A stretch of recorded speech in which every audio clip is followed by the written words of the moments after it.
आणि या सगळ्या निवडणुकांमध्ये मुस्लिम मतदार आणि मुस्लिम उमेदवारांबद्दल भाजपची नेमकी भूमिका काय हा प्रश्न उपस्थित झालाय। हा प्रश्न उपस्थित होण्यापाठीमागचं कारण म्हणजे भाजपच्या 2 मंत्र्यांनी केलेली वेगवेगळी वक्तव्य। एक वक्तव्य आहे मेघना बोर्डीकर यांचं, दुसरं वक्तव्य आहे नितेश राणे यांचं। मराठवाड्यामध्ये पालिका निवडणुकीत कमळाच्या चिन्हावर अधिकाधिक मुस्लिम नगरसेवक जिंकतील असा विश्वास मेघना बोर्डीकरांनी नुकताच व्यक्त केला। पंतप्रधान नरेंद्र मोदींचं आणि मुख्यमंत्री फडणवीसांचं नेतृत्व मुस्लिम समाजानं मान्य केल्याचंही बोर्डीकरांनी म्हटलं। तर दुसरीकडे भाजपचा हिंदुत्ववादी चेहरा असलेले नेते नितेश राणे यांनी मुस्लिम समाजाच्या विरोधात विधान केलं। आजूबाजूला हिरवे साप वळवळतात आणि या हिरव्या सापांना दूध पाजू नका असं राणे म्हणतात।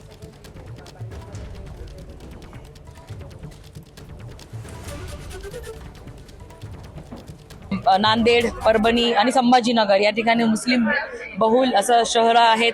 60-62% मुस्लिम मतदार आहेत आणि अशा परिस्थितीमध्ये या ठिकाणी कमळ निवडून येणं, भारतीय जनता पार्टीवर विश्वास ठेवून त्या समाजातील उमेदवार उभे राहणं, निवडून येणं हे चांगले संकेत देते। येणाऱ्या महानगरपालिकेमध्ये सुद्धा भारतीय जनता पार्टीच्या कमळावरती जास्तीत जास्त मुस्लिम समाजातील नगरसेवक निवडून येतील असा विश्वास आहे।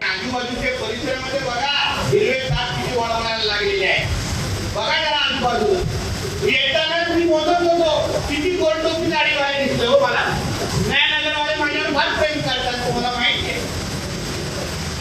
प्रेमाने मिठी मारायला येतात आणि म्हणून तुम्हाला सांगतो जे काय करायचं ना आपल्यासाठी करा। या हिरवे सापांना इथे भूत पाडू नका, कारण हे कधीच आपले होणार नाही। कोळी समाज, मच्छीमार समाज इथे मोठा झाला पाहिजे। आपले हक्काचे व्यवसाय धंदे हे आपले असले पाहिजे, दुसऱ्याकडे जायला देऊ नका। आई तुम्हाला शब्द देऊन मला इकडे जायचंय। एबीपी माझा, उघडा डोळे बघा नीट।